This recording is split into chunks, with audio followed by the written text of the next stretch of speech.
قاری کرام صاحب سنیں آپ، آج انسان کا ذہن دیکھیں آپ، انسان کا خیال دیکھیں آپ، ہر حال میں آدمی روتا ہی رہتا ہے، غربت ہو تو روتا ہے، امیری آ جائے تو روتا ہے، تنگ دستی ہو تو روتا ہے، مال کی کثرت ہو پھر بھی روتا رہتا ہے، بیمار ہو تو بھی روتا رہتا ہے، شفا پا جائے پھر بھی روتا رہتا ہے، گرمی پڑے تو بھی روتا ہے، سردی پڑے تو بھی روتا ہے، بارش ہو تو بھی روتا ہے، بارش رک جائے پھر بھی روتا ہے۔ انسان کو رونے کے سوا اور آتا کیا ہے؟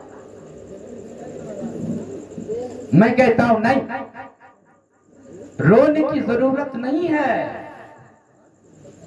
آپ یہ خیال پیدا کر لیجئے، فیصلہ کر لیجئے، اللہ جس حال میں ہمیں رکھے اللہ کی رضا پہ ہمیں راضی رہے، راضی رہے۔ ایک بزرگ تھے علامہ صادق صاحب، ایک بزرگ تھے،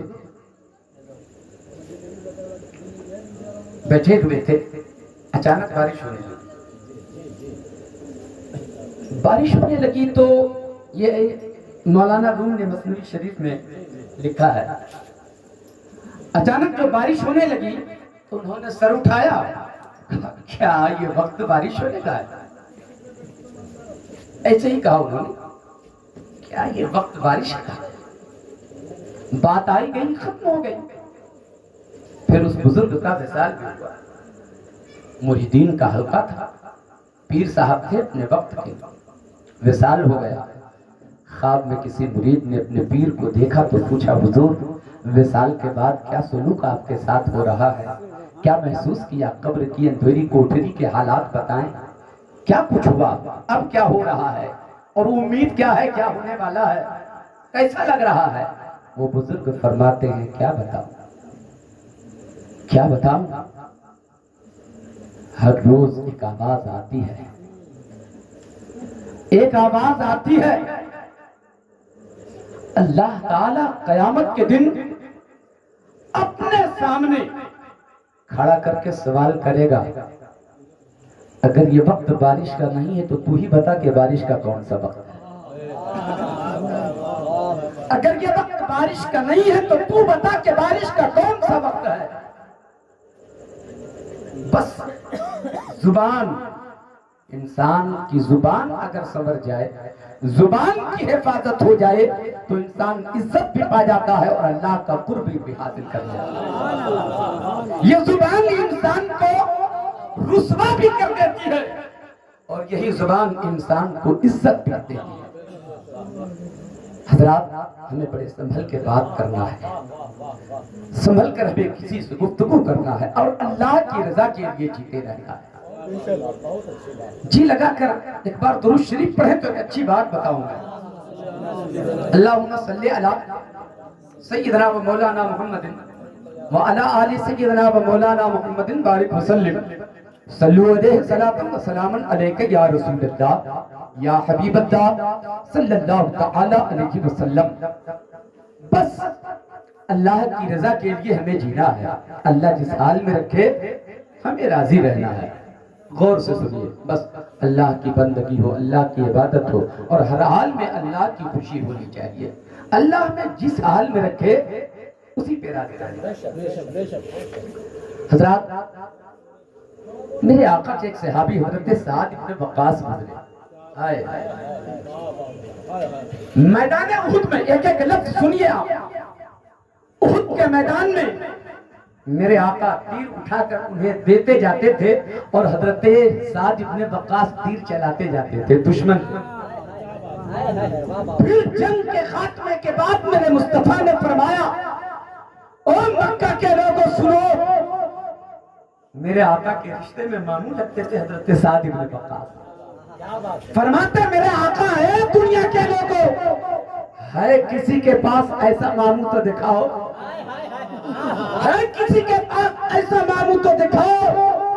میرے آقا اس ادا سے خوش ہو کر کے اللہ کی بارگاہ میں دعا کیا، مالک میرے ماموں سعد ابن وقاص تیری بارگاہ میں جب جو مانگے مالا تو اسے عطا کر دینا. وقت گزرتا گیا، وقت گزرتا گیا، وقت گزرتا گیا. اب بڑھاپا آیا. حضرت سعد بن وقاص کی روشنی آنکھ کی ختم ہو گئی، نابینا ہو گئے. ہم لوگ اپنی زبان میں کہتے ہیں اندھے ہو گئے، نظر نہیں آنے لگا. اب ایک دوسرے کا ہاتھ پکڑ کے وہ چلنے لگے. بڑے بڑے صحابہ ان سے ملنے کے لیے آئے.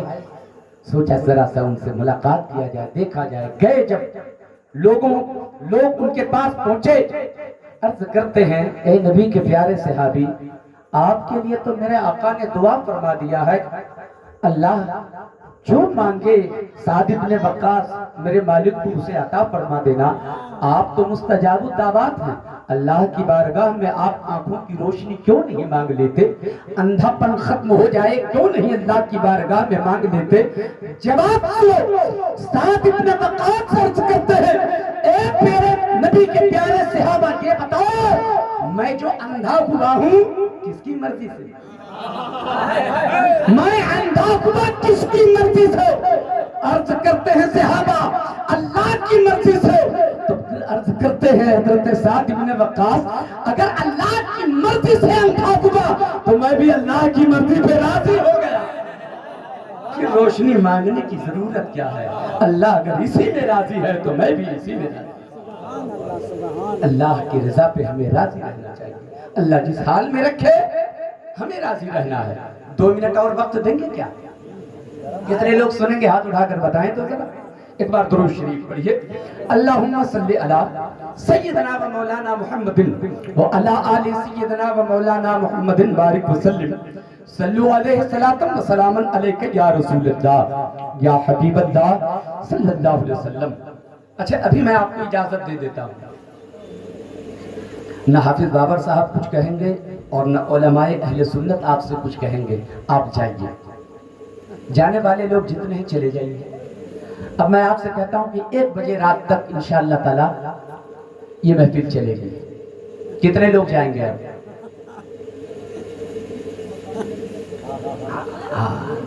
یہ آدمی تو مستان ہے، یہ کب کیا کہہ دے گا کچھ ٹھکانہ نہیں ہے، کچھ ٹھکانہ نہیں ہے. حضرت ابو بکر شبلی ایک نئی بات ذہن میں کر آئی. حضرت ابو بکر شبلی رحمت اللہ علیہ تعالیٰ کے بارے میں کہا، انہوں نے کہا کہ میں گزر رہا تھا. حضرت ابو بکر شبلی گزر رہے تھے تو دیکھا ایک شخص بیٹھا ہے اور بچے اس پہ پتھر پھینک رہے ہیں. بچے پتھر پھینک رہے ہیں. ابو بکر شبلی فرماتے ہیں بچوں کیوں مار رہے ہو پتھر انہیں؟ تو بچوں نے جواب دیا آپ چپ ہی رہیے، مارے نہیں تو کیا کریں؟ بہت بڑا دعویٰ کیا ہے اس نے. کہا کیا دعویٰ کیا؟ بچوں نے کہا یہ کہتا ہے کہ میں اللہ کو دیکھتا ہوں. بھلا بتائیے یہ حصہ تو میرے آقا محبوب صلی اللہ تعالی علیہ وسلم کا ہے، یہ تو خاص ہے میرے آقا کے لیے، اور یہ کہتا میں اللہ کو دیکھتا ہوں. ابو بکر شبلی آگے بڑھے، بچے پتھر مار رہے ہیں. سنگ ہاتھوں میں سنگ ہر شخص نے ہاتھوں میں اٹھا رکھا ہے. سنگ ہاتھوں میں سنگ ہر شخص نے ہاتھوں میں اٹھا رکھا ہے. جب سے تو نے مجھے دیوانہ بنا رکھا ہے، جب سے تو نے مجھے دیوانہ بنا رکھا ہے. ایک دیوانہ ہے اور پتھر کھا رہا ہے. حضرات پہنچے، آگے بڑھے. کہا میاں یہ بچوں نے کہا کہ آپ کا یہ دعویٰ ہے کہ میں اللہ کو دیکھتا ہوں. کہا بالکل میں دیکھتا ہوں. کہا اتنا بڑا دعویٰ؟ کہا سچائی یہ ہے اگر ایک لمحہ بھی میں اللہ کی یاد سے غافل ہو جاؤں اور اللہ مجھے بھول جائے تو میرے جسم کے ٹکڑے ٹکڑے ہو جائیں. کیا بات ہے.